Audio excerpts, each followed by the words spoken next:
자, 오늘은 우리 지난주까지 은혜에 의한 삶, 우리 한 번 더 다른 한번 더 살펴보기 원하는데 특별히 그 은혜에 의한 삶을 좀 4주 동안 이렇게 나눴고요. 오늘부터는 그 십자가에 의한 삶, 특별히 우리가 십자가 복음 1권이 신앙의 본질이잖아요.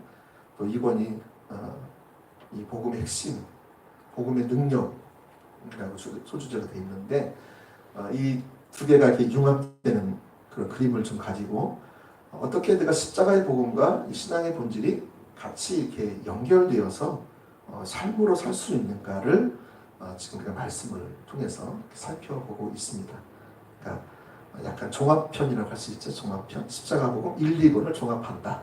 네, 그 생각을 하시면서 여러분이 설교를 들으시면 좋겠다 싶습니다. 오늘은 복음의 핵심은 예수 그리스도, 인격체이신 예수 그리스도라는 제목을 가지고 함께 은혜를 나누기를 원합니다. 아멘. 여러분, 우리가 지난 4주간을 걸쳐서 우리 은혜에 의한 삶을 이렇게 살펴왔잖아요. 특별히 우리의 그 칭의와 성화의 측면에 있어서도 은혜에 의한 삶이 절대적인 것을 우리가 이렇게 알게 됐죠. 우리의 신앙생활에서 하나님의 은혜가 아니면 되어지는 게 아무것도 없죠. 하나님의 은혜가 뭐냐? 한마디로 임재의 능력이다. 그러니까 하나님이 말씀하신 것을 도우시고 또 이루시는 하나님의 임재의 능력이다라는 거예요. 아멘. 우리가 신앙생활, 특히 십자가 복음을 관점을 배우고 또 가치관들을 배우고 그 길을 배워 나갈 때 그것이 실제로 사라지게 만드는 것은 뭐냐? 이 은혜라는 거예요. 그러니까 우리가 매일매일 은혜를 구해 나와야 돼요. 우리 예배를 통해서도 하나님의 은혜가 아니면 안 돼요. 우리 신앙생활 중에 하나님의 은혜가 없는데 가능한 것이 있는 거 하나 보세요. 하나도 없어요. 그런데도 오늘 많은 사람들이 은혜를 쏟아보내요. 특히 고린도 교회가 그랬잖아요. 그랬다 말씀드렸어. 고린도 교회 하나님께서 어마어마한 은혜를 주셨죠. 부족할 것이 없는 은사를 많이 부어주셨죠. 이런 교회 가운데 하나님 그 교회를 강력하게 세워가시기 위해서 그 시대에, 그래서 그 시대의 그 교회를 통해서 그 지역에 있는 그 나라의 그 시대에 있는 그 시대의 교회들을 하나님께 돌이키려고 그 교회에 그런 어마어마한 은사들과 은혜들을 부으셨거든요. 근데 고린도 후서가에 가보면 6장에 가보니까 은혜를 헛되이 받지 말라. 은혜를 쏟아버릴 수 있다. 이렇게 말하고 있죠. 지금 고린도 교회가 은혜를 쏟고 있다는 거예요. 왜? 그 은혜를 주신 목적을 모릅니까? 하나님 은혜를 주신 목적이 있는데 그 목적이 뭐예요? 하나님의 일을 그 시대에 하나님의 비전을 이루는데 그것을 사용하라고 주셨는데 그걸 사용하지 않고 자기를 위해서 하는 거죠. 그리고 자기가 원하는 목적이 이루어지는 한도 내에서 순종하려고 하는 것이죠. 하나님의 일이 무산되는 거예요. 사산되는 거예요. 하나님 은혜를 주셔서 아기를 임신했는데 은혜 주신 목적을 잃어버리니까 그 아기를 죽이는 것이죠. 그러니까 그 교회를 통해서 하나님께서 그 교회를 부르시고 그 교회를 통해서 하나님이 하고자 원하시는 일을 위해서 은혜를 부으셨는데 은혜를 쏟아버리니까 그 교회는 더 이상 하나님이 쓰실 수 없는 교회가 되는 거죠. 여러분처럼 하나님의 은혜가 은혜되게 하기 위해서, 은혜가 이루어지기 위해서 정말 소중한 게 뭔지 아세요? 십자가의 복음입니다. 십자가의 복음 위에 하나님의 은혜가 부어집니다. 그러니까 고린도 교회가 십자가 복음 위에 그 교회가 세워지고 각 가정들이 세워지고 개인들이 십자가 복음의 토대 위에 인생이 세워지고 교회가 세워지고 가정이 세워졌다면 거기에 하나님의 은혜를 주셔서 그 은혜가 머물러서 그 은혜를 주신 목적들, 그 시대 하나님의 뜻을 이루려고 하는 목적들이 온전히 이루어졌을 거예요. 근데 그들 십자가의 복음 위에 서 있지 않았어요. 그래서 고린도전서 1장부터 4절까지 쭉 보시면 거기에 십자가 복음이 나오는데 그만큼 강조한 거죠. 지금 그만큼 중요한 거예요. 그러니까 지금 가장 소중한 걸 지금 잃어버렸다. 하나님의 은혜가 부어져서 그것을 소멸되지 않기 위해서 쏟아버리지 않기 위해서 내가 십자가 복음 위에 써야 되는데 그렇지 못하고 있다고 말하면서 사도 바울이 강력하게 얘기하는 거예요. 여러분, 그래서 우리 하나님의 은혜가 우리 가운데 지속되기 위해서는 십자가 복음 위에 우리 개인이 서는 것, 우리 가정이 서는 것, 이 교회가 세워지는 것이 정말로 중요합니다. 할렐루야. 그런 차원에서 오늘 살펴보고요. 또 하나는 하나님께서 이 마지막 시대에 하나님의 전례 없는 부흥을 부어주시겠다. 듣도 보도 못한 과거의 성경에서, 구약 성경에서, 또 신약 성경에서도 없는, 전례 없는 하나님의 대부흥을 대추수를 하시겠다. 이 성경에서 약속을 하고 계시거든요. 근데 이 일이 어떻게 이루어질 줄 아세요? 하나님의 부흥이 어떻게 부어지는 줄 아세요? 그게요, 그 마틴 로이저스 목사님이 쓰신 부흥책에 보면 그 부흥이 언제 오느냐, 그냥 보는 게 아니에요. 하나님은 아무런 목적 없이 부흥을 보내주시지 않아요. 부흥은 뭐죠? 성령께서 대규모적으로 임하시는 것. 오순절 다락방에 120명의 사람들이 간절히 모여서 기도했을 때 거기에 성령께서 각 사람 가운데 불의 혀 같은 것이 확 임하신 거예요. 어느 날 갑자기가 아니에요. 그 사람들이 준비되어 있었던 거죠. 120명의 사람들이. 근데 여러분, 그들이 어떤 사람들이에요? 그 120명의 사람들은 예수 그리스도를 성령의 조명을 통해서 아는 사람들이었어요. 이미 성령을 받은 사람들이었어요. 그 가운데 그들이 십자가의 복음이신 예수 그리스도의 그 터 위에 서서 그들의 삶을 주 앞에 드렸어요. 그 당시에 수천만의 사람들이 예수 그리스도의 복음을 들었어요. 그런데 정작 남은 사람은 몇 명이었어요? 120명이었어요. 예수님이 부활하고 승천하신 것을 본 사람도 500명이었어요. 근데 거기서 막상 이 하나님의 부흥을 맛본 사람들이 몇 명이었다고요? 120명이었다고요. 나머지 다 어디 가고? 380명은 다 어디 가고? 그럼 또 나는 다 제자라고, 다 주님 앞에 헌신했다고 다 했거든요. 그들이 다 어디 갔는데요? 저야 모르죠. 근데 중요한 것은 그 120명의 사람들이 이 십자가의 복음의 토대에 서 있었던 사람들이었어요. 거기에 하나님의 부흥이 기름 붓듯 물 붓듯이 강력하게 임해서 그 사람들을 통해서 전 세계가 복음화된 거 아세요? 하나님은 숫자가 중요하지 않습니다. 어떤 배경, 어떤 학벌, 어떤 권력, 어떤 지위, 어떤 명예, 그게 중요하지 않습니다. 그들은 무식한 어부였어요. 배우지 못한 사람들이었어요. 여러분, 거기 참나들 있었을 거예요. 죄인들 있었을, 세리들 있었을 거예요. 바리새인 중에 거듭난 사람들 있었을 거예요. 그런데 그 120명의 사람들이, 그 여인들도 많이 있었죠. 그들이 전 세계를 전복시키는 그런 일이 일어났다는 거죠. 어떻게 그런 일이 일어날 수 있을까요? 여러분, 120명의 사람들이 누구였냐? 십자가 복음 위에 선 사람이었다. 그래서 마틴 로이드 존스 목사님 부흥이라는 책에서 하나님의 부흥이 부어질 때가 언제냐? 바로 십자가의 복음, 이 이신칭의의 복음, 교회의 중추적인 진리가 재발견되었을 때 거기에 하나님의 부흥이 왔다는 거예요. 여러분, 성경에서 진리의 중추적인 진리가 뭐예요? 그 중 하나가 가장 대표적으로 이신칭이잖아요. 믿음으로 말미암아 의롭다 하는 그 진리가 재발견된다는 것이죠. 근데 이걸 모르는 사람은 아무도 없어요. 이신칭이 내가 다 알죠. 내가 믿음으로 구원받죠. 행위로 구원받나? 그거 내가 다 알아요. 근데 막상 그럼 이신칭이가 뭔데요? 라고 물어보면 설명 못해요. 그냥 믿음으로 구원받는 거지. 그럼 배워서 이론으로는 알고 있는데 그 실제는 잘 모르는 거죠. 여러분, 이신칭의의 복음이 뭡니까? 믿음으로 말미암아 의롭다는 그 진리가 뭡니까? 이게 십자가의 복음이에요. 그러니까 우리 각자가 십자가의 복음 위에 설 때에 거기에 하나님의 부흥이 와요. 저희 교회는 하나님께서 부흥을 부어주신다고 말씀하셨어요. 그래서 그를 위해서 같이 기도하고 같이 섬겨오고 있어요. 우리 교회 그 캐치프레이즈 중에 하나는 이거 주보에도 있지만 도시와 다음 세대와 열방의 부흥을 담아내는 교회예요. 이게 그냥 나온 게 아니라 좋아 보인다 해서 그냥 조합해서 나온 게 아니고 하나님께서 우리 교회를 11년 동안 인대 오시면서 구체적으로 말씀하셨어요. 이 도시의 포함에 대해서, 또 다음 세대에 대해서, 또 열방에 대해서 말씀을 하셨고, 하나님 부흥을 보내주시겠다고 하셨고, 부흥의 진원지도 우리에게 말씀해 주셨어요. 하나님은 분명히 그 일을 하실 거예요. 아멘? 예.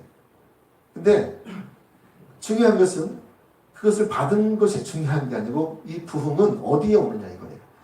십자가의 복음 위에 온다는 거예요. 그럼 십자가 복음이 뭐냐라는 거예요. 오늘 그 부분을 오늘 말씀을 통해서 같이 살펴보기를 원한다는 것입니다. 아멘. 자, 그래서 오늘 제목을 복음의 핵심은 인격체이신 예수 그리스도. 십자가의 복음의 핵심은 뭐다? 인격체이신 예수님이시다라는 거예요. 오늘 사도 바울이 로마서 1장을 열면서 자기를 소개합니다. 여러분 편지를 쓸 때 보통 자기를 소개하잖아요. 그래서 자기를 소개하는데 1절에 뭐라고 되냐면 내가 하나님의 복음을 위하여 택정함을 받은 사도다라고 표현을 하고 있습니다. 하나님의 복음, 이 복음을 위하여 택함 받은 사도다라고 표현을 하고 있는 것이죠. 그러면서 복음에 대해서 설명하는 부분이 오늘 본문 내용입니다. 그래서 이 요한복음 1장 함께 읽은 이 6절까지 2절부터 6절까지 말씀해 보시면 이 복음이 선명하게 있습니다. 자, 이 복음은 2절 보세요. 이 복음은 이렇게 나와요. 이 복음은 그래서 지금 2절부터 6절까지 복음의 그 내용이 딱 정리를 해놓고 있는 것이죠. 그 당시 서신서의 양식을 보면 보낸 사람, 또 받는 사람, 또 거기에 이제 문항이 나오는데 오늘 그 대목이 여기 나오는 것이죠. 그래서 1절에도 보면 아까 보낸 사람이 나오죠. 그래서 바로 예수 그리스도의 종 바울은 사도로 부르심을 받아 하나님의 복음을 위하여 택정함을 입었다라고 표현하고 있는 것입니다. 다음에 또 7절에 보시면 7절 이하에 보시면 받는 사람과 또 문안하는 것을 볼 수 있어요. 로마에서 하나님의 사랑하심을 받고 성도로 부르심을 받은 모든 자. 다시 말하면 지금 사도 바울이 로마 교회를 향해서 로마 교회 성도들을 향해서 편지를 하고 있는 그런 장면이 이 대목이라는 것이죠. 자, 그러면서 오늘 읽은 2절과 6절이 뭐라고요? 이 복음에 대해서 딱 그냥 간결하게 정리를 해놓은 것이 있다는 것입니다. 자, 그래서 오늘 우리는 이 복음에 대해서 좀 몇 가지 사도 바울의 말씀하신 말한 이 복음이 무엇인가를 좀 살펴보기를 원합니다. 첫째, 복음의 핵심은 예수 그리스도시다. 아멘. 따라서 해보세요. 복음의 핵심은 예수 그리스도시다. 아멘. 오늘 2절 말씀해 보니까 이 복음은 그러면서 하나님이 선지자들을 통하여 그의 아들에 관하여 성경에 미리 약속하신 것이라. 자, 복음이 뭐라고요? 네, 하나님의 아들에 관하여. 복음이 뭐다? 하나님의 아들이다. 복음은 예수 그리스도시다. 이렇게 말하고 있죠. 복음은 다른 게 아니에요. 예수 그리스도라는 것이에요. 이렇게 말함으로써 복음의 핵심이 예수 그리스도인 것을 볼 수가 있고요. 여러분 그래서 바울이 쓴 서신서를 읽어가다 보면 복음은 예수 그리스도라는 것이 더 선명하게 드러나는 것을 볼 수가 있습니다. 특별히 로마서나 고린도전서 같은 경우도 그런 것을 볼 수가 있는데요. 이 고린도전서 1장에 가보시면 복음이 예수 그리스도인 것을 이렇게 볼 수가 있습니다. 고린도전서 1장 17절 말씀을 한번 보겠습니다. 고린도전서 1장 17절. 거기도 사도 바울이 그렇게 설명을 하고 있는 것이죠. 그리스도께서 나를 보내심은 세례, 이 침례를 베풀게 하려 하심이 아니요 오직 뭐 하기 위해서? 복음을 전하기 위해서. 사도 바울은 자기는 심리를 세워서 자기의 사람을 만드는 데 초점이 있지 않았어요. 자기 인생에 자기 노후를 책임지도록 그렇게 사람들의 도움을 후원자를 찾는데 거기에 초점이 있지 않았어요. 그의 유일한 초점은 이 복음을 전하는 것이었어요. 그 인생의 모든 목적은 복음을 전하는 것이었어요. 그래서 오직 복음을 전하게 하려 하시니로되. 그렇죠? 사도 바울은 명백하게 자기는 복음을 전하기 위해서 부름받았다. 자기 소명이 뭐냐? 복음을 전하는 거예요. 나중에 사도행전 20장 가보면 은혜의 복음이라고 나오죠. 복음은 복음인데 내게 은혜의 복음이었다. 아까 제가 지난 4주간 말씀드린 모든 은혜로 나의 나 된 것이 하나님의 은혜로 된 거다. 은혜의 복음인 거죠. 할렐루야. 여러분 그리고 또 23절에 가보면 동일하게 또 나오고 있습니다. 23절에도 이렇게 말씀하고 있죠. 우리는 십자가에 못 박힌 그리스도를 전하니 유대인에게는 거리끼는 것이요 이방인에게는 미련한 것이로다. 그래서 이 복음이 뭐냐? 십자가에 못 박히신 그리스도시다 라고 표현하고 있습니다. 십자가에 못 박히신 예수 그리스도가 복음이다. 예. 자, 두 번째. 첫 번째는 십자가의 복음이 뭐라고요? 복음이 예수 그리스도 그분이시다. 이것을 모르는 사람들은 아무도 없습니다. 그렇죠? 자, 둘째는 우리는 이 복음을 위해서 이 복음을 전하기 위해서 부름받았다. 같이 한번 읽어볼까요? 시작. 우리는 이 복음을 전하기 위해서 부름받았다. 사도 바울뿐만이 아니라 그리스도에게 부름받은 모든 사람들, 모든 하나님의 사람들은 이 그리스도를 내가 알 뿐만이 아니라 이 그리스도를 전하는 것, 이방인에게 전하는 것, 예수 그리스도를 모르는 사람들에게 전하는 것, 이것이 성경의 명명백백한 명령입니다.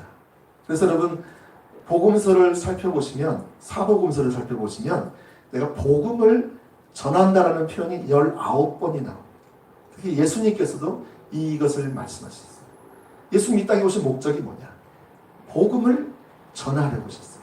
무슨 복음? 천국 복음.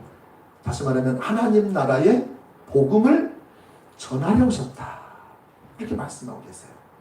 대표적으로 예수님의 그 사역을 이렇게 핵심적으로 정리한 대목이 마태복음 4장 23절, 24절에 소개되고 있는데 그 말씀을 같이 한번 읽어보게요. 읽어보시면 예수 그리스도의 사역이 한눈에 확 들어옵니다. 같이 한번 읽어볼까요? 시작. 예수께서 온 갈릴리에 두루 다니사 그들의 회당에서 가르치시며 천국 복음을 전파하시며 백성 중에 모든 병과 모든 약한 것을 고치시니 그의 소문이 온 수리아에 퍼진지라. 사람들이 모든 앓는 자 곧 각종 병에 걸려서 고통당하는 자 귀신 들린 자 간질하는 자 중풍병자를 데려오니 그들을 고치시더라. 그래서 하나님은 예수님이 이 땅에 오셔서 천국 복음을 전파하시는 것, 이게 가장 우선적인 사명이었어요. 소명이었어요. 그래서 그 일을 하셨고 그 하나님 나라 복음을 또한 가르치셨고, 또 하나님 나라 복음이 말로만 임한 것이 아니라 이 하나님의 나라의 복음은 능력과 성령과 확신으로 우리에게 주어진 것. 그래서 그것이 하나님 나라의 능력이 이 땅 가운데 임했다는 것을 선포하셨어요. 그거는 말씀만 전하는 게 아니라 말씀을 전할 때에 귀신 들린 자가 귀신 떠나가고요. 병든 자가 치유되고요. 영혼욕이 전인적인 치유 사역이 일어났어요. 하나님 나라가 예수님이 말씀을 전할 때에 거기에 강력하게 임하신 거예요. 할렐루야. 이게 하나님 나라. 하나님 나라 복음이에요. 이게. 합쳐지면. 이 복음을 전하신 거예요. 그래서 이 복음은 이론이 아니에요. 교리가 아니에요. 이 복음은 능력이에요.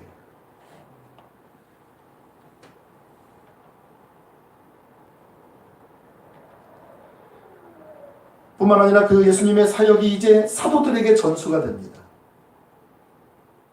그래서 복음을 전하는 사역들이 누가 해요? 예수님 하시던 것처럼 똑같이 그의 제자인 사도들이 그 사역을 감당합니다. 이 복음이 바로 하나님 나라의 복음을 전했다. 이렇게 표현되어 있습니다. 서신서에는 94번이나 언급이 됐어요. 하나님 나라의 복음이 전한다. 총 113번이 이 신약성경에 나오는 게 강력한 거죠. 사실은. 특히 사도 바울의 서신서를 보면 이 부분을 어렵지 않게 찾아볼 수가 있어요. 복음을 전하는 것이 그의 소명인 것을 깨닫게 되었어요. 아까 말씀드렸죠. 그래서 사도 바울은 그리스도의 복음, 즉 그리스도께서 전한 복음을 전하는 것을 그의 소명으로 알고 그의 일평생을 달려갔던 거예요. 예루살렘으로부터 일로리군에서 땅끝까지 하나님의 복음이 강력하게 전하는 것이 그의 소명인 것을 알았어요. 그래서 로마서 1장 15절 함께 읽진 않았지만 1장 15절에 보시면 그 부분이 나와 있고, 또 15장에 가보시면 로마서 끝말미에도 똑같이 나와 있어요. 1장 15절 먼저 볼게요. 거기 보시면 이렇게 나와 있습니다. 그러므로 나는 할 수 있는 대로 로마에 있는 너희에게도 복음 전하기를 원하노라. 이 복음, 예수 그리스도 그분, 십자가에 못 박히신 그분, 하나님의 아들이신 그분, 우리를 죄와 세상과 죽음과 사단의 권세에서 우리를 건져내신 그분을 전하는 것이 그들의 삶의 목적이었던 것을 볼 수가 있습니다. 여러분 15장 18절 19절도 이렇게 나와 있습니다. 그리스도께서 이방인들을 순종하게 하기 위하여 나를 통하여 역사하신 것 외에는 내가 감히 말하지 아니한. 사도 바울은 말할 때 하나님께서 자기 인생에서 역사하신 것만 얘기했다 이거예요. 그래서 내가 어떤 사람이고 내가 어떤 능력이 내게 부어졌었고 내가 어떤 사역을 했다 명함을 파가지고 내 이런 사람이야 이렇게 선전하지 않았다는 거예요. 그는 오직 그의 인생 가운데 그의 삶 가운데 그의 사역 가운데 하나님의 행하신 그 일만을 말했다는 거예요. 그래서 이렇게 계속 이어지고 있습니다. 나를 통하여 역사하신 것 외에는 내가 감히 말하지 아니하노라. 이 일은 말과 행위로 표적과 기사의 능력으로 성령의 능력으로 이루어졌으며 그리하여 내가 예루살렘으로부터 두루 행하여 일루리경까지 오늘날로 말하면 알바니아라고 말합니다. 알바니아까지 그리스도의 복음을 편막연하게 전하였노라. 알바니아는 유럽의 중심부죠. 바로 그 앞에 섬 바로 앞에 서 보이는데 그 섬이 뭐냐면 로마가 보이는 거예요. 알바니아 바로 앞에. 우리가 저기 독도가 보이고 울릉도가 보이고 제주도가 보이는 것처럼 예, 지금 그런 것을 말하는 것입니다. 여러분 그리스도의 복음을 편만하게 전하였다. 사도 바울은 그 일평생 이 복음을 향한 경주, 그는 어디에도 그는 이 경주를 멈추지 않았어요. 여러분 그가 사람들에 의해서 제지를 당하고 있을 때에도, 그가 사람들에 의해서 감옥에 들어가서 채찍에 맞아서 내일이 보이지 않아도 그는 굶고 굶주리고 매를 맞고 정처없이 자기 인생을 사는 것 같아도 그는 이 달리는 것을 멈추지 않았다는 거예요. 복음을 향한 경주를 멈추지 않았다는 거예요. 그래서 아까 우리가 읽었던 것처럼 고린도서 1장 17절에도 내가 복음을 전하게 하기 위함이라. 또 23절에도 우리는 십자가에 못 박히신 그리스도를 전한다. 유대인에게는 거리끼는 것이요 이방인에게는 미련한 것처럼 보이는 예수 그리스도. 여러분 이방인들에게 왜 이 십자가의 복음이 예수 그리스도가 거리끼는 것이 됐을까요? 여러분 예수 그리스도는 그 당시 유대인들이 볼 때에는 저주받은 한 인간에 불과했어요. 예수가. 또 나사렛 출신의 아주 가난한 목수의 아들로 태어난 그 예수 그리스도, 그는 십자가에 못 박혀 죽은 사람, 죽은 인간, 죽은 죄수, 왕죄수, 이렇게 생각했어요. 왜냐하면 이들은 구약 성경에 보면 신명기서의 말씀해 보시면 나무에 달린 자마다 저주를 받은 자다. 예수님 어디에 죽으셨어요? 나무 십자가에 못 박혀서 저주를 받은 거예요. 유대인들에게는 그 예수라는 이름이 되게 재수없는 이름이었어요. 아, 이거 오늘 하루는 일진 망쳤네. 이 예수라는 이름을 내가, 저주받은 인간의 이름을 내가 들었다. 그들은 그 예수 이름을 혐오했어요. 여러분, 그런 그들에게 사도 바울이 예수 그리스도의 복음을 전한 거예요. 얼마나 신음했겠어요. 극도로 막, 이 사도 바울만 보면 이제 막 이가 갈리고 막 분노가 터져 나오고 막 죽이고 싶을 정도로 유대인들에게는 완전한 경멸한 경멸의 대상이 사도 바울이었어요. 그가 입만 열면 예수 그리스도의 복음을 전하네. 차라리 할례도 전했으면 좋았을 텐데. 유대인에게 할례는 하나님의 자녀의 표시거든요. 그래서 우리가 하나님의 아들이라고 생각하는, 하나님의 자녀라고 생각하는 사람들은 할례를 받았어야 돼. 그러면 그게 쉽게 받아들여져요. 예수 그리스도가 십자가 못 박혀 죽은 구세주이고, 그래서 그분이 온전한 성도가 되기 위해서는 할례도 받으면 우리가 정말로 정통 그리스도인이 될 수 있습니다 라고 사도 바울이 말했다라면, 그는 절대로 핍박을 받는 인생을 살지 않았을 거예요. 그를 전혀 대적하지 않았을 거예요. 어서 오십시오 사도님, 우리에게 귀한 말씀을 전해주십시오. 오늘 우리가 수천 명을 모으겠습니다. 우리가 이를 위해서 우리가 건물도 세우겠습니다. 당신의 미혹 노후를 우리가 책임지겠습니다. 그 당시 유명 강사 1순위에 오를 수 있는 사람이 누구였냐? 사도 바울이었다. 근데 사도 바울은 할례를 안 전했어요. 십자가만 전했어요. 그들이 막 그냥 그랬던 거죠.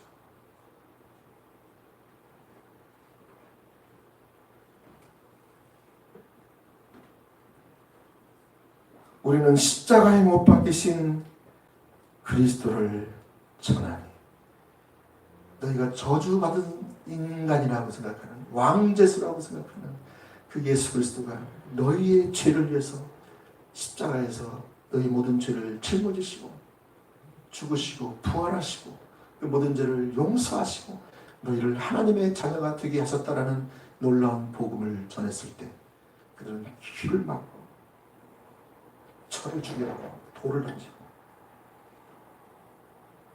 그랬었다는 것이죠.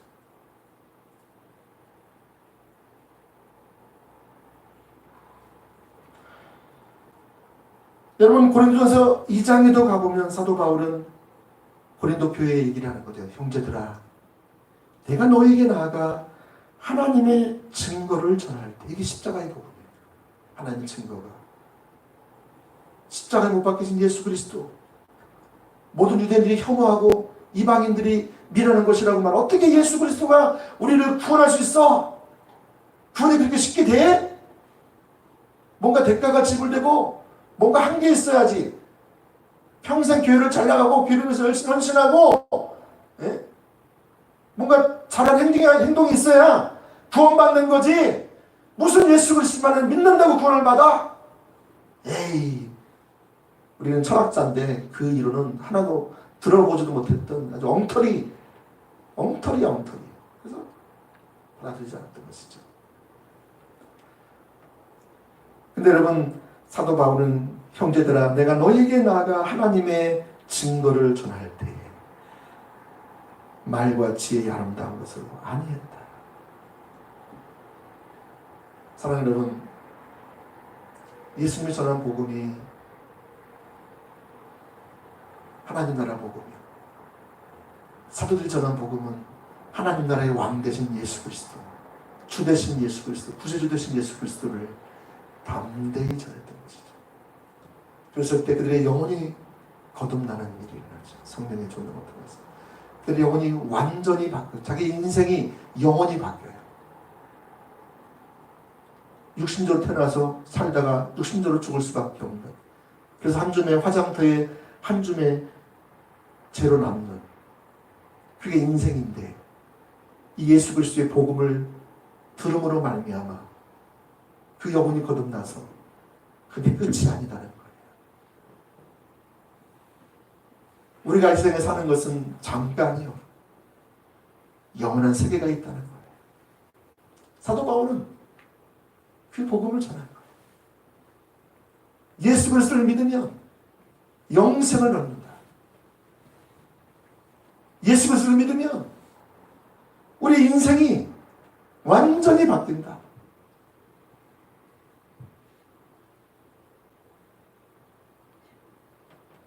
그래서 그 예수 그리스도 믿는 모든 사람들이 자기 인생의 전부를 주님께 드리면 그 일이 일어나는 거예요.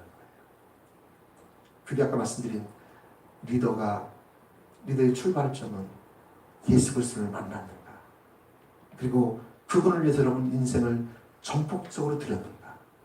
복음은 우리 인생 전부를 요구합니다. 하나님 나라 복음은 우리 인생의 조금 어떤 한 부분을 요구하는 게 아니에요. 그건 가짜 복음이에요. 성경에 보십시오. 네가 나를 따라오려거든 자기를 부인하고 자기 십자가를 지고 너희의 가족, 너희가 소중히 여기는 가족들과 너희가 소중히 여기는 물질들과 너희가 소중히 여기는 너희 인생의 미래들, 너희 자신, 너 자신의 생명, 그것을 미워하지 아니하며 그것을 내려놓지 못하며 나를 따라올 수 없다.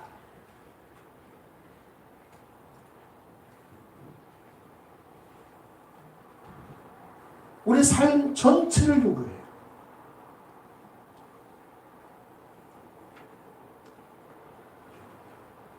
여러분, 예수님께서는 그래서 마태복음 24장에 보시면 13절에 이 천국 복음이 모든 민족에게 증언되기 위하여 온 세상에 전파되리니 그제야 끝이 오리라.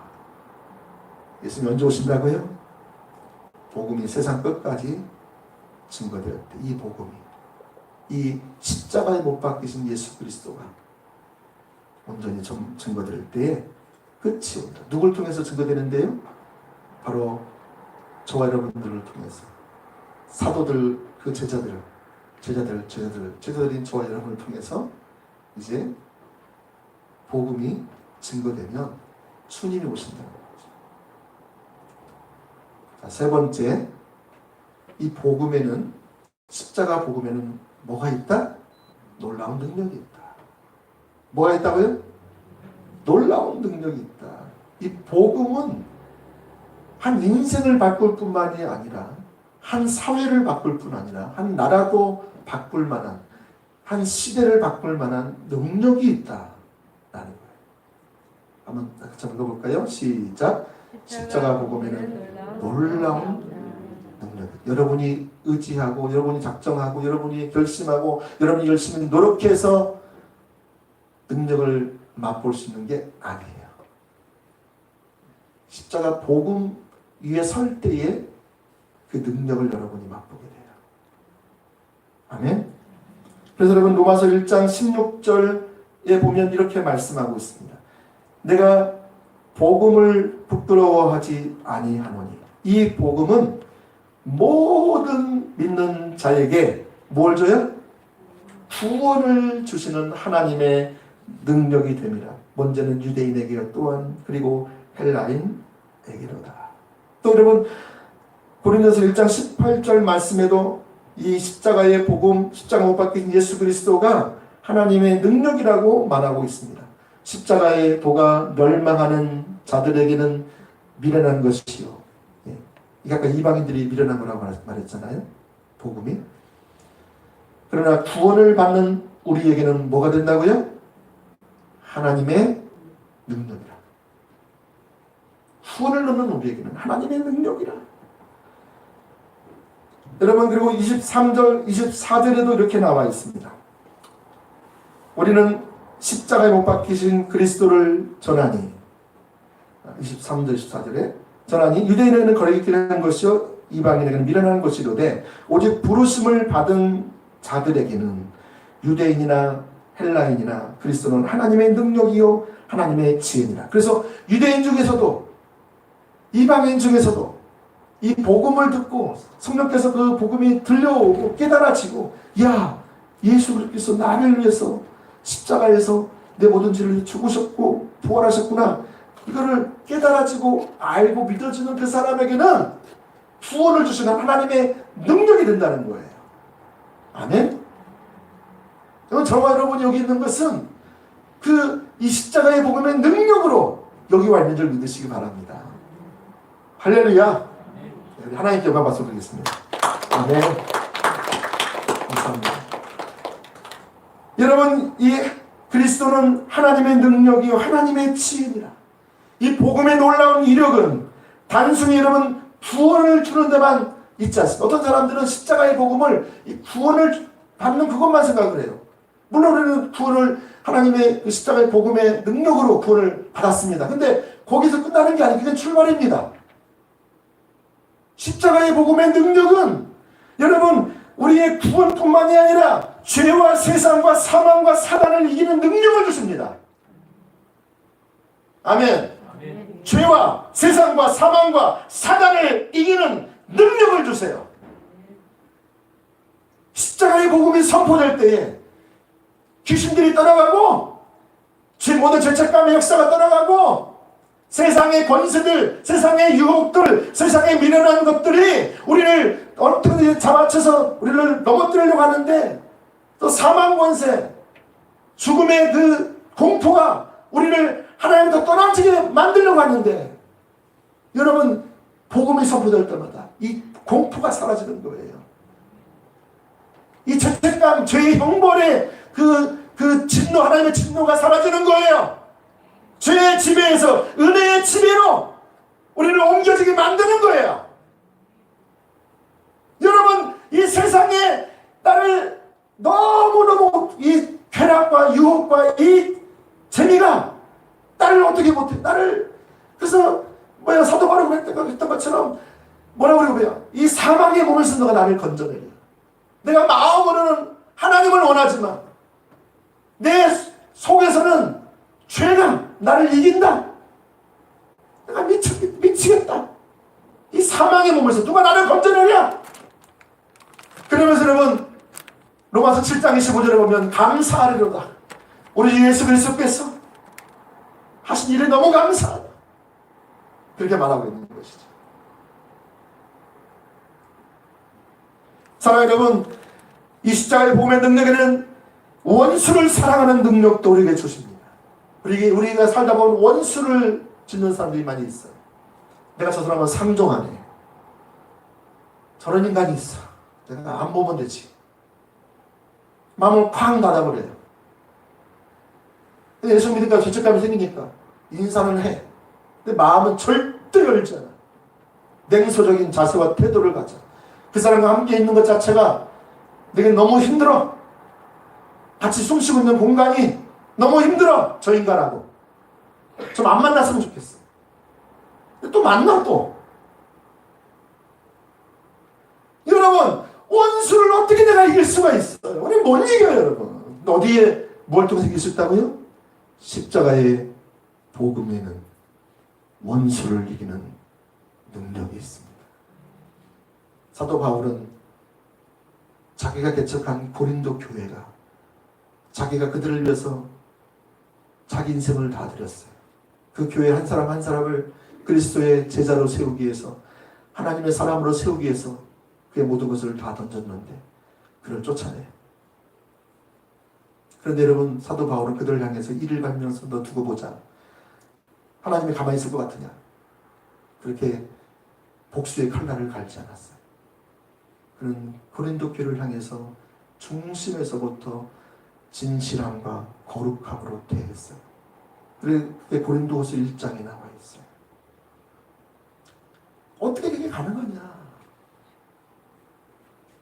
나는 원수를 사랑할 수가 없고 원수가 이빨을 부러뜨리면 나도 이빨뿐만 아니라 그 생명까지 빼앗고 싶은 게 내 인생의 내 자신의 본능인데 어떻게 그게 가능하냐 이거예요.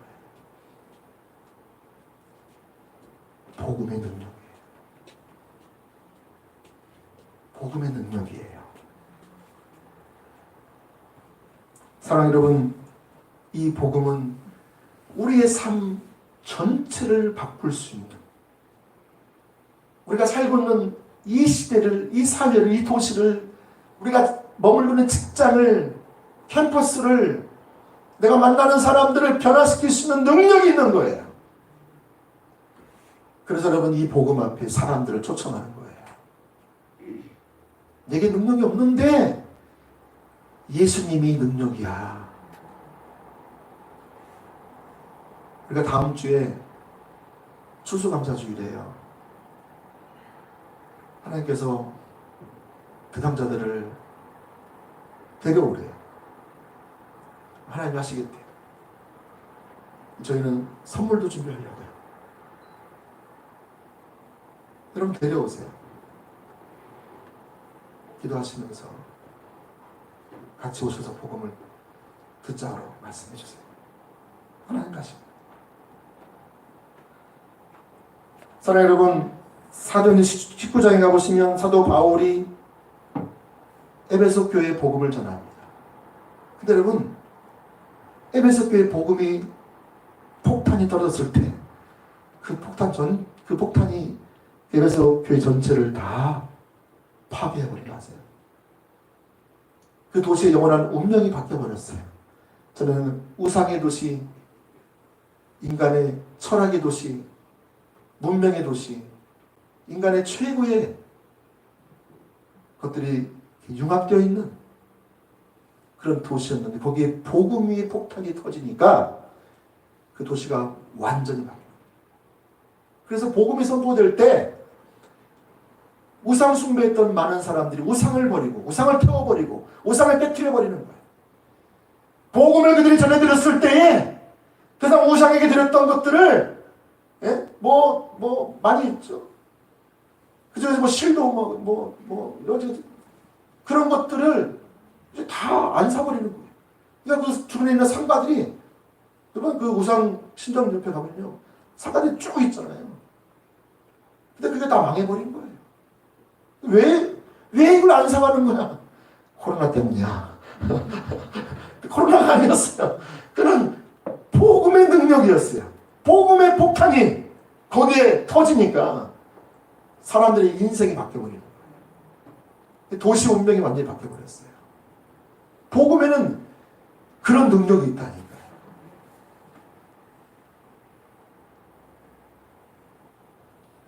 여러분, 그런데 문제가 이거예요. 왜 이 복음의 능력이 구원받은 나의 삶 속에는 나타나지 않아요?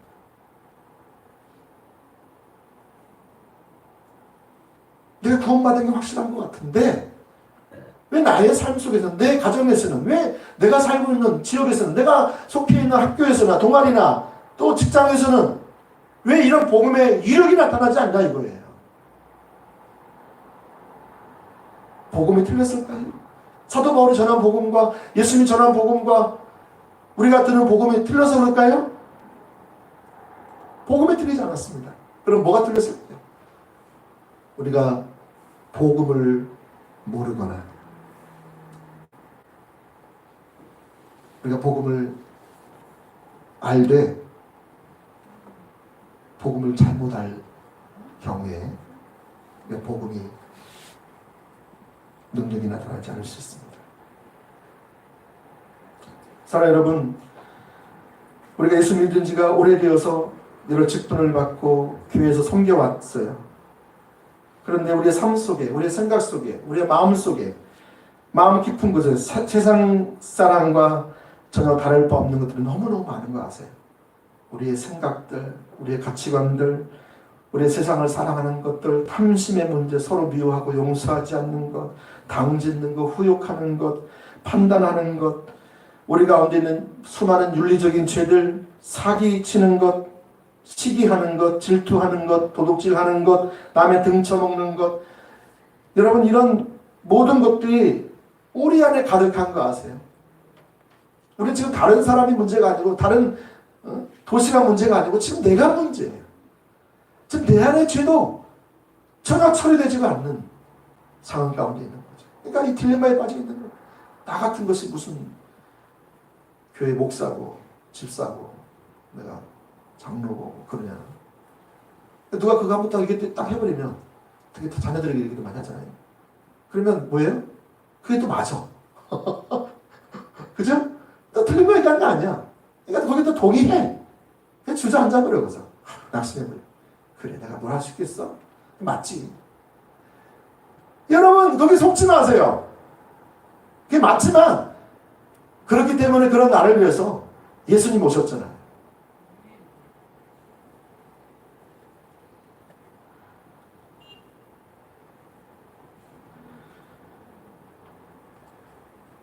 사랑하는 여러분, 우리는 십자가의 복음에는 다 능력이 있다고 다 믿고 있는데 왜 이렇게 돼버렸을까? 많은 사람들이 십자가의 복음에 능력이 있다고 성경에 써있고 또 그렇게 배워왔어요.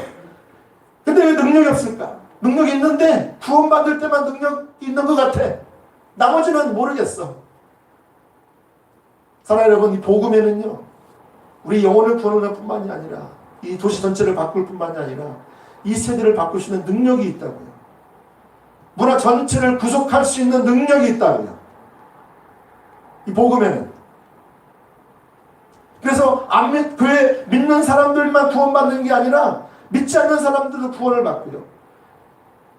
이 구원의 능력에는 복음이 전할 때 이방인들에게도 능력이 됩니다.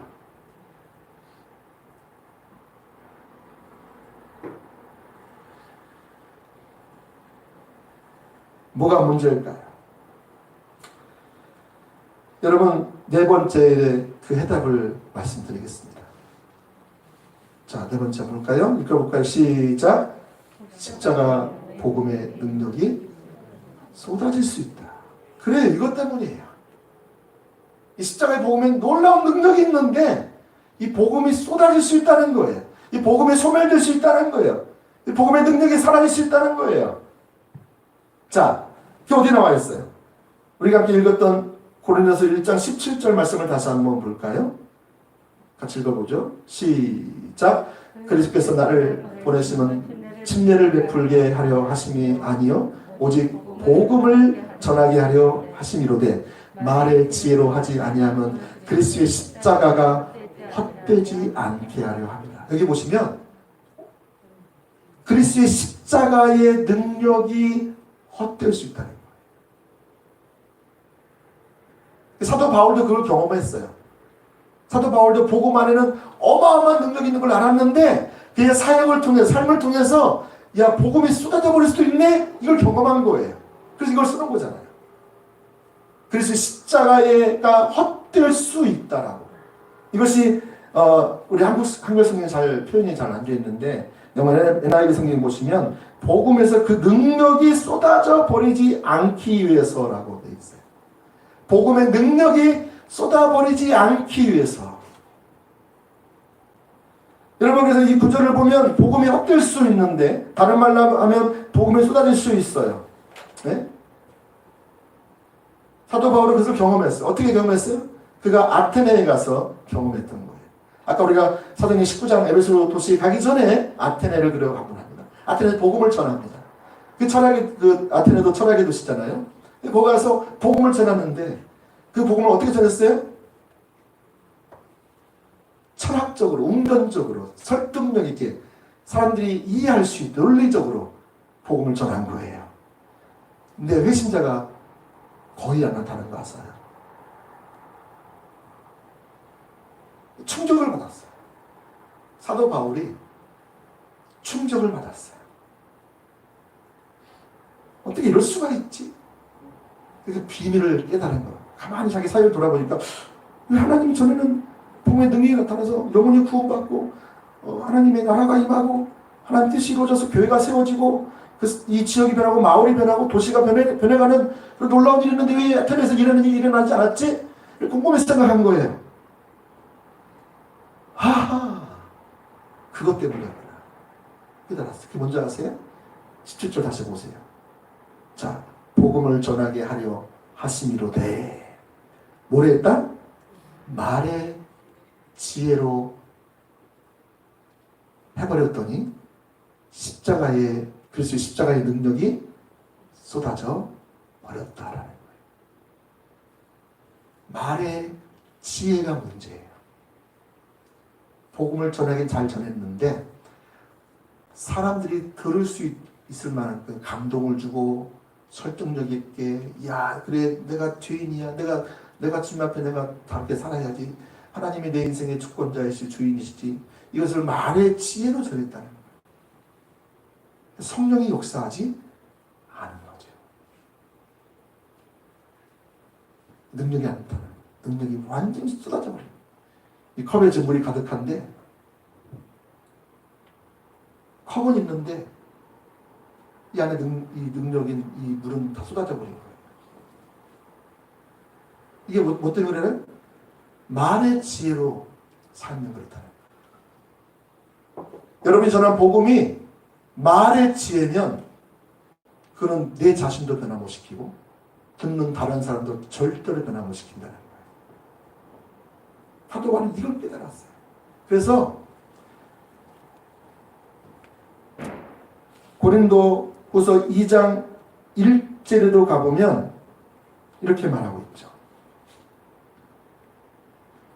형제들아 내가 너에게 나아가 하나님의 증거, 아까 십자가 복음을 말씀드렸죠.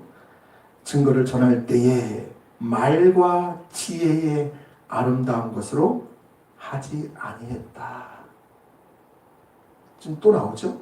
그 다음에 4절에 가보시면 내 말과 내 전도함, 전도라는 게 말씀을, 하나님의 길을 선포하는 거예요. 하나님의 복음을 전하는 거죠. 내 전도함이 설득력 있는 지혜의 말로 하지 아니했다. 지금 3번이나 나오잖아요. 지금 이 내가 지혜의 말, 사람의 말, 설득력 있는 말로 전하는 그 순간 복음의 어마어마한 능력이 쏟아져 버리는 걸 느끼는 거예요. 한 거예요. 우리 삶에 왜 복음에 능력이 없는 줄 아세요? 말의 지혜로 전하는 것입니다. 그럼 말의 지혜가 뭐냐? 말의 지혜는 성경에 기초할지 모르지만, 성경 말씀을 얘기할지 모르지만 거기에 십자가의 복음에 기초하지 않는 가르침들을 말해요. 또 더 어렵네. 성경을 아무리 말해도 그거는 아무런 능력이 없다고요. 언제 능력이 있냐면 이 성경을 말할, 성경에 기초할 때 여기 십자가의 복음에 기초해야 된다는 거죠. 더 어렵다. 그죠? 여러분 우리가 가정사역을 하기도 하고 내적 치유를 하기도 하고 또 성령사역을 하기도 해요. 그런 단체도 많이 있잖아요. 근데 거기에서 십자가의 복음의 능력이 안 나타날 수 있어요. 물론 부분적으로 좋아질 수 있어요. 근데 십자가의 복음이 쏟아질 수 있어요. 성경을 기초로 해서 원리들을 도출해낼 수 있어요. 가정사역은, 내적 치유는, 성령사역은 이렇게 하면서. 근데 능력이 안 나타날 수 있다는 거예요. 영원한 운명을 바꿀 수 있는 능력이 안 나타날 수 있다는 거예요. 그런 심리학적인 기법이나 또 종교적인 어떤 방법들을 동원해서 그렇게 하면 잠시 좋아지고 잠시 나아질 수 있는 것처럼 보여요. 근데 또 어느 순간에 돼버리면 다시 옛날로 돌아가는 거 아세요? 어디 가보면 야구 반말로 해요. 그죠? 내적 치유원들 가면 당신이 받은 거 뭐 있으면 그거 하라고. 근데 여러분 십자가의 복음에 토대가 되지 않으면 그들 능력을 쏟아버릴 수 있다는 거죠. 자, 그러면 십자가의 복음이 뭐냐라는 거 이제 결론입니다. 자, 6번째 따라서 해보세요. 십자가의 복음은 인격체이다. 인격체이다. 여러분, 이 복음은 구원에 관한 몇 가지 교리에 합쳐진 게 복음이 아니라, 복음이 물론 교리적인 부분으로 복음이 되긴 하지만 그 전체가 복음은 아니라는 거예요. 그러면 진짜 복음은 뭐냐면 그 구원에 관한 몇 가지 교리가 가리키고 있는 인격체이신 그 예수님을 말해요. 아멘? 복음의 교리가 가리키고 있는 인격체이신 예수 그리스도. 그러니까 여러분 보세요. 자, 신강식 어디 있어요? 신강식 가르쳐 보세요. 어디 있어요? 네, 이렇게 하시면. 근데 이렇게 하면 어떤 게 신강식이에요? 이 손가락이 신강식이에요? 아니면 제가 신강식이에요? 제가 신강식이잖아요. 여기가 인격체다 제가. 근데 어떤 분은 이 손가락 가리킨 것만 보고 저기 신강식이야 이렇게 말하는 거예요. 이해되세요? 복음에 관해서 얘기하는 교리, 이게 손가락이에요. 손가락. 이걸 보고 복음이래요. 이거는 인격체를 알기 위해서 이건 수단이죠. 아멘? 사도 바울이 전한 복음은 이 손가락, 이 교리가 아니었다고요. 그가 전한 복음은 뭐였어요? 인격체이신, 살아계신 예수 그리스도, 지금도 성령으로 와 계시는 예수 그리스도. 십자가 못 박혀 죽으시고 부활하시고 승천하셔서 하나님 보좌 우편에 계신 분만이 아니라 그분이 지금 성령으로 오늘날 저와 여러분의 심령 가운데 와 계셔서 그리스도가 주가 되셔서 주인 되셔서 구세주가 되셔서 우리를 다스리고 통치하는 그 예수 그리스도, 그분을 전하는 거예요. 이게 복음이에요. 자, 어디 나와 있냐? 고린도 전서 1장 30절 보겠습니다. 같이 읽어볼까요? 여기서 보세요. 여기서 인격체가 나와요. 자, 보세요. 시작. 너희는 하나님으로부터 나서 그리스도 예수 안에 있고, 자, 구원을 받았다는 거죠. 예수는 하나님부터 나와서 우리에게 지혜와 의로움과 거룩함과 구원함이 되셨다. 자, 보세요. 그래서 여기서 너희는 누굴까요? 너희는 지금 사도 바울이 누구에게 편지를 쓰고 있는 거예요? 고린도 교회. 너희 고린도 교회는, 각 성도들은 하나님부터 나와서 그리스도 안에서 있다. 지금 예수 그리스도와 친밀한 교제 가운데 그 인격체와의 관계성 속에서 친밀한 교제를 나누고 있다는 거예요. 근데 친밀한 교제 가운데 있으면, 자, 뭐가 있다? 예수는, 그 다음에 읽어보세요. 하나님부터 나와서 우리에게 지혜와 의로움과 거룩함과 구원함이 된다. 예수 그리스도를 통해서 우리가 구원을 받고 그분과 이제 인격적인 관계를 맺고 그분과 화목한 관계가 되어서 친밀한 관계가 되어요. 그리고 우리 성화의 삶을 살아가는 거죠. 그 친밀한 관계가 있다는 건 뭐예요? 그분과 대화한다는 거예요. 그분과 사귄다는 거예요. 사귀면 그분의 마음과 뜻과 의중과 목적과 계획을 알 수가 있죠. 사귀면. 그렇죠? 그리고 그분이 누군가를 알게 되겠죠. 여기서 지금 보면, 자, 그분은, 예수님은 우리에게 와서 지혜와 의로움과 거룩함과 구원함이 되었다라는 거예요. 그분은 우리에게 길이 되시고 진리가 되시고 생명이 되시고, 예수님은 나는 길이요 진리요 생명이라고 말씀하셨죠. 예수님은 길을 가르쳐주는 분이 아니라, 예수님은 생명을 주시는 분이 아니라, 예수님은 길과 진리와 생명, 진리를 가르쳐주는 분이 아니라 그분은 진리예요. 그분은 길이에요. 그분은 생명 자체라고요. 그런 것처럼 여기서 사도 바울이 말한 것은 예수님, 지금 사도 바울에게 예수님은 누구라고요? 그분의 존재, 인격체이신 그분은 자기에게 거룩함이 됐다는 거예요. 지혜가 됐다는 거예요. 그분 자신은 지혜가 됐고, 그분은 의로움이 되시고, 그분은 거룩함이 되고, 그분은 구속함이 되셨다. 그분은 나의 인격적인 관계성 속에서 그분은 거룩하신 하나님이 내게 와 있으므로 내가 그분의 통치 안에 들어가 있으면 내가 거룩해지는 거예요. 거룩하면 내가 뭘 하고 안 하고 거기에 거룩한 게 아니다. 거룩은 나에게 주어진 게 아니에요. 거룩은 그분이 거룩이에요. 그분 자체가, 인격체지 그분이.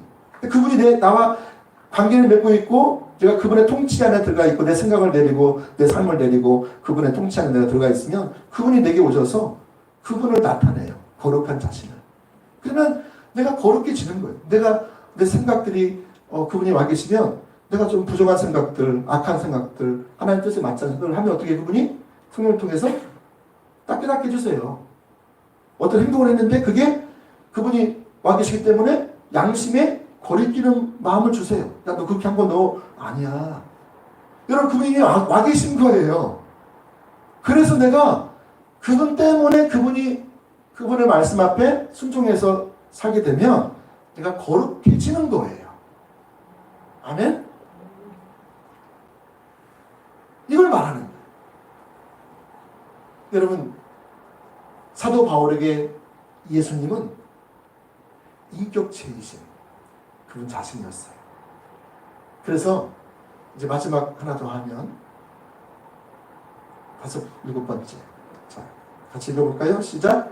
인격체 되신 주님을 알아야 능력을 경험하고 그분을 전할 수 있다. 그분을 알아야. 그분을 전하기 전에 그분을 내가 인격체이신 그분을 내가 알아야, 그분을 경험해야 그분이 상대방에게 복음을 전할 때에 어떻게 전해야 될 것이며 어떤 내용을 전할 것이며 복음을 똑같이 전하더라도 그 인도를 받아서 전할 때 그게 능력이 되는 거예요. 그래서 사도 바울은 내가 두렵고 약하고 떨었다, 심히 떨었다 그래요. 오늘 고린도서 2장에 가보시면 3절에 가보면 내가 복음을 전할 때, 전도할 때 내가 두렵고 약하고 심히 떨었다. 아니, 사도 바울이 복음을 몰라서 떨어요? 복음의 내용을 알고 교리를 다 알죠. 왜 떨었을까요? 그분은 인격체시니까. 그러니까 그분과의 관계성 속에서 그분이 나를 통해서 나타나야 되는 거죠.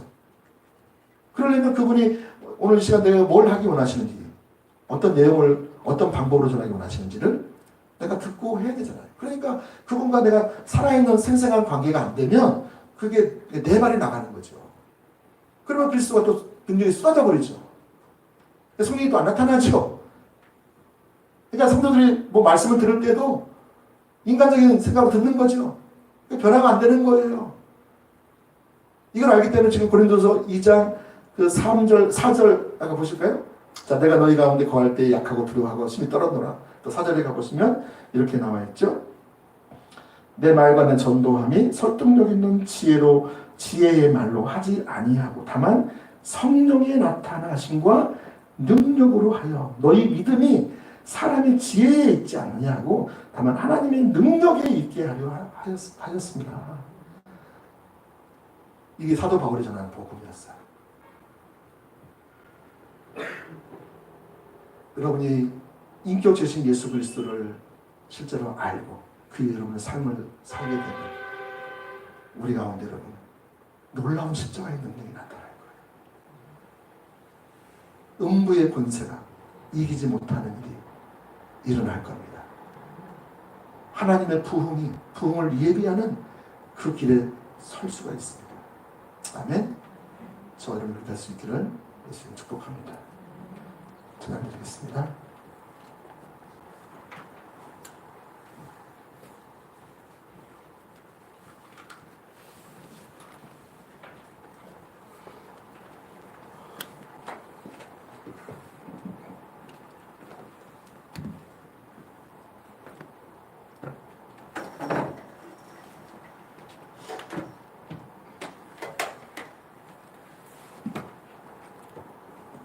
주가 72장.